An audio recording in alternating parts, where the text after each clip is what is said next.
Hello po ma'am, sir. Ituro ko sa inyo ngayon yung, about sa cash flows ng POS namin.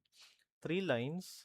So dito sa cash flows, dito natin, mamo-monitor kung magkano yung laman ng physical drawer natin, mga online transaction, mga pay-in, payout, or expenses. Ano po? So itong green, makikita nyo, drawer cash physical. So ito yung laman ng drawer natin ngayon. Yung mga physical cash natin. Then starting fund, so hindi naman ako naglagay kanina. Cash sales, ito na yung benta natin. So dito rin yung expenses, so ibig sabihin yung mga expenses na out natin. Yan. So dito kasi pull out, ibig sabihin pay out, yung mga may mga binayaran tayo na delivery, panggas or parcel, bills. Then add cash naman, pag kulang na yung physical panukli natin, so pwede tayong mag-add cash, no?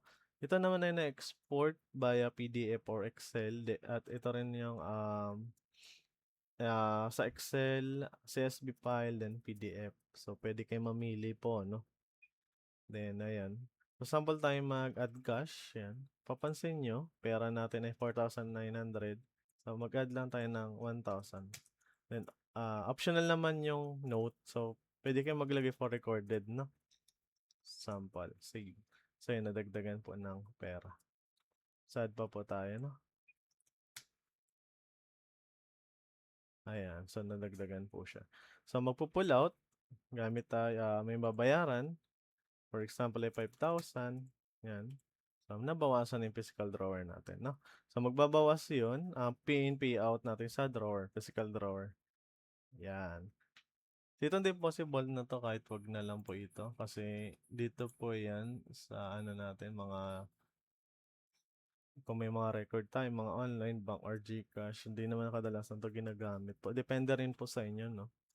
Ayan. So, yun lang naman po. Then, try natin i-ano siya. Dito kasi nare-record po yan. Yan.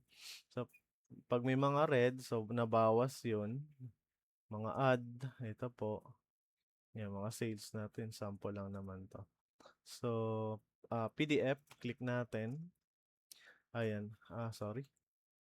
Sa PDF. Ayan po. Na-save na po siya. No? Open naman natin to. Ayan. So, andito po siya. Possible. So, save as cash flows. Reports.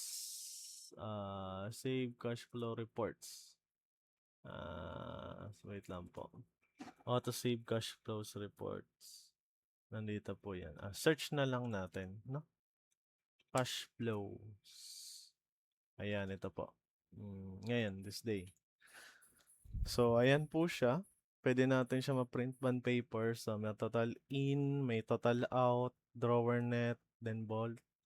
Yan, start, sales, pull out, add. Yan. Nakatotal naman dito sa taas. Then, sino yun? Staff, naka-login. Si admin. Yan, dated. Ayan po. So, yun lang naman po, ma'am, sir, ang about sa ating cash flows. Ano? Mga records. Recorded po siya. Thank you po.